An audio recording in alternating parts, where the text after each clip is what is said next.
So there was this job that I really liked in my early 20s, and I had a lot of hesitations about applying for it because they were paying $60,000, which to me at that time was really a lot of money.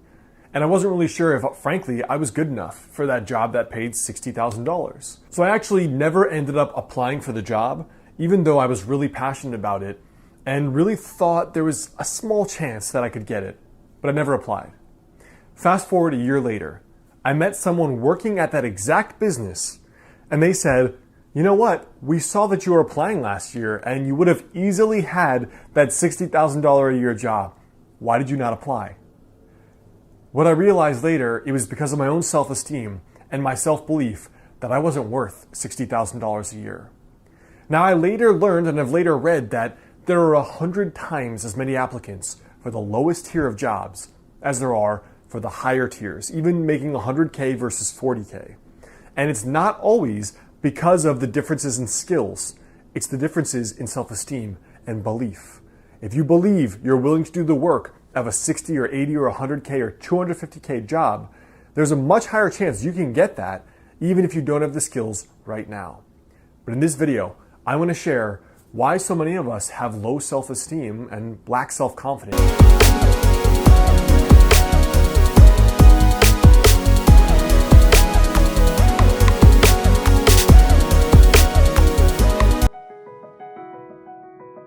Hey guys, Alex Hine, author of the book Master the Day. Now the first link in the description, I've included a free set of journaling prompts.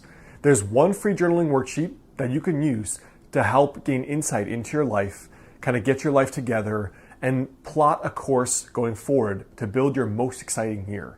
So you can click the first link in the description down below to download that and check it out. So I guess the real million-dollar question is, why do so many of us have low self-esteem?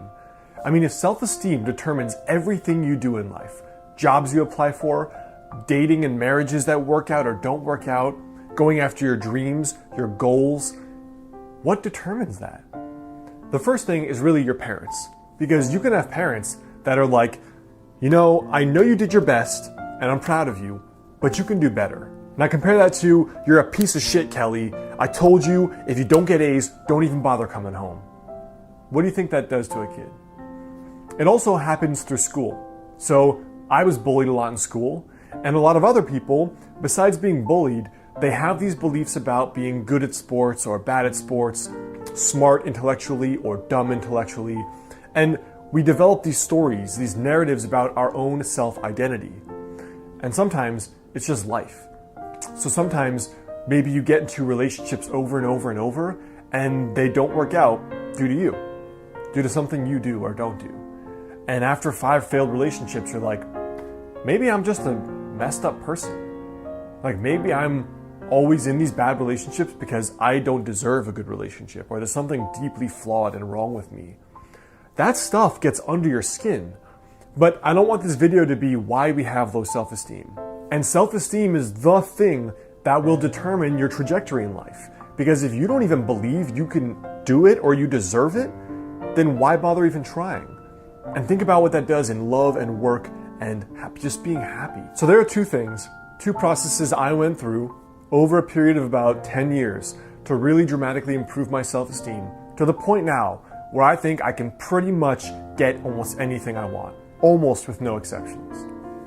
Now, the 2-piece process is a small but doable task and self-respect. When I started building my business, I was writing articles online and I was editing them all, putting in the pictures, writing it all, researching it all. And at that time, I had no interest or belief or possibility, or I did not think I would ever write a book, or I could ever write a book, that these things were possible. I didn't think they were possible. But eventually in my business, what happened was I wrote articles and then I figured out how to get those articles better. I created products, I had coaching clients, and each week I just focused on getting a little bit better than I was before. So eventually, not only did I write articles, and then I developed the belief that I could write good articles, then I shot YouTube videos. And even though before I didn't believe that I could, as soon as I started shooting them and improving them, then I was like, I got this YouTube game down. I know how to create a decent video. And then that gave my self-esteem a +1 point. Just like writing an article did here, creating a course did here, coaching a client did here, creating a YouTube video did here. And then it came time to, what if I wrote a book? That would be a really scary goal for me 5 years ago. I never in a million years would have dreamed about putting that together. And now I have multiple books. So what really happened? When you choose a small but doable challenge, what you do is you gain one self-esteem point. It's like an experience point when you're playing a video game. You get 1 XP for every small but doable challenge you do that you complete. And you have to complete it, because if you don't, it leads to this belief that, see, I told you I never follow through on the things I said. So when it came to me writing a book, it wasn't the book that was the true challenge.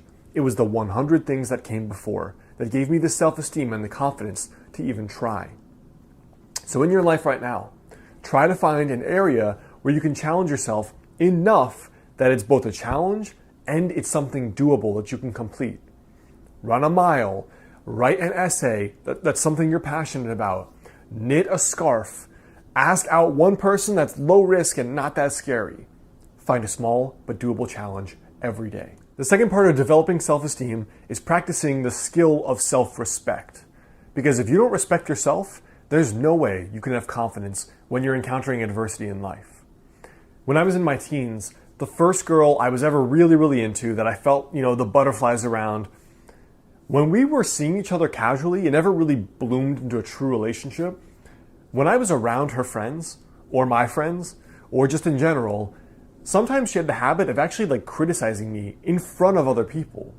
Like she would say the things that I'm not doing well, or Alex, yeah, you're so skinny, you need to eat more and go to the gym more. And she would just say these things. And you have to imagine what kind of person I was to tolerate that.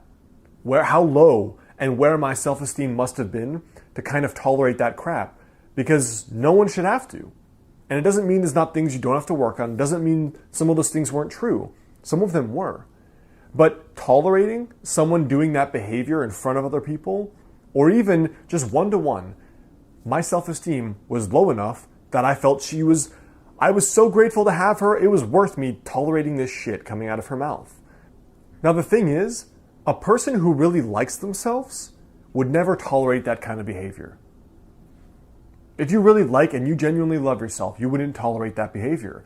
And this goes way worse in relationships to physical abuse, being beaten, all kinds of manipulation. But if you have self-respect, you don't tolerate that crap. So self-respect shows up in 2 big ways.